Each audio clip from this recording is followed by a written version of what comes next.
అందరికీ శుభ మధ్యాహ్నం. నా పేరు నేయశ్రీ. నేను 4వ తరగతి చదువుతున్నాను. ఈరోజు నేను గురజాడ అప్పారావు గారి గురించి చెప్పబోతున్నాను. గురజాడ అప్పారావు గారు తెలుగు భాష మహాకవి. ఆయన రచనల ద్వారా తెలుగు సాంఘిక పరివర్తనకు ప్రయత్నించారు. గురజాడ అప్పారావు గారు తెలుగు సాహిత్యాన్ని సుసంపన్నం చేసుకున్న గొప్ప సాహితీకారుడు. ప్రజలందరికీ అర్థమయ్యే జీవ భాషలలో రచనలు చేశాడు. వీరికి అభ్యుదయ కవితా పితామహుడు, కవిశేఖర అనే బిరుదులు కలవు. వీరి రచనలలో కన్యాశుల్కం గొప్ప నాటకం, పుత్తడి బొమ్మ పూర్ణమ్మ అనే గేయంలోని ఒక పద్యం ఇది.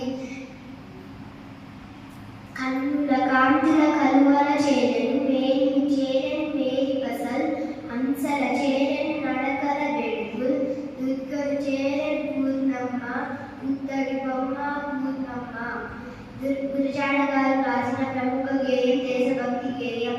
దేశం ప్రేమించుమన్నా మంచి అన్నది పెంచుమన్నా వట్టి మాటలు కట్టి పెట్టోయ్ గట్టి మేతన పెట్టబోయ్ పాడి పంటలు పొంగి దొర్రే దారిలో నువ్వు పాటు పడవోయ్ తిండి కలిగితే కండ కలదోయ్ కండ కలవాడేను మనిషోయ్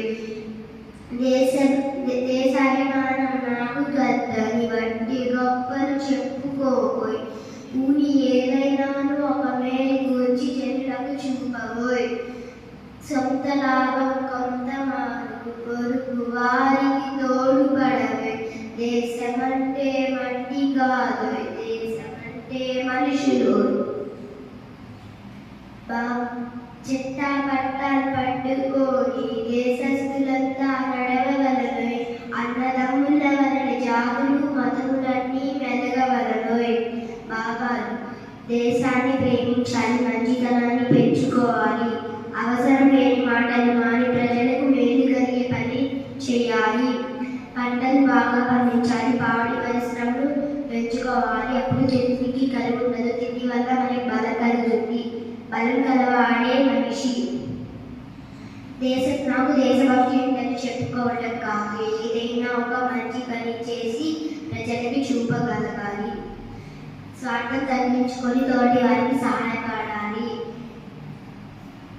దేశం అంటే మట్టి కాదు, అందులో నివసించే ప్రజలు అని అర్థం. ప్రజలకు సేవ